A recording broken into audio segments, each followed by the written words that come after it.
আসসালামু আলাইকুম। ঈদ মুবারক। সবাইকে জানাই ঈদ উল ফিতরের শুভেচ্ছা। ২৯টা রোজা থাকার পর আজ সেই মহান ঈদ। আর ঈদে আমরা সবাই আনন্দে আত্মহারা। আমরা যারা গৃহিণী আছি সবাই রান্নাবান্না নিয়ে ব্যস্ত আছি। আর এই ঈদের দিনে সবার ঘরেই রান্না হচ্ছে কম বেশি মজাদার সব মিষ্টান্ন, মজাদার সব খাবার। আমিও রান্না করছি দুটো একটা রেসিপি। দেখুন, আসুন আমি কি রান্না করছি।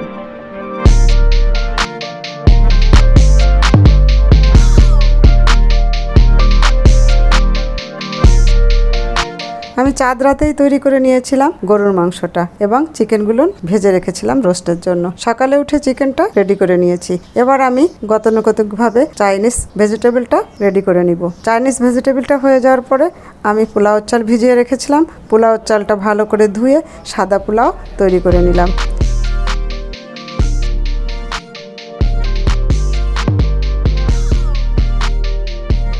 এবং চলে আসলো কিছু সময় পরে ভাইজানরা সবাই একসাথে খাওয়া দাওয়া করলাম। ঈদটা আমার খুবই ভালো লাগলো এবং ভালো কেটেছে। সবাই ভালো থাকবেন।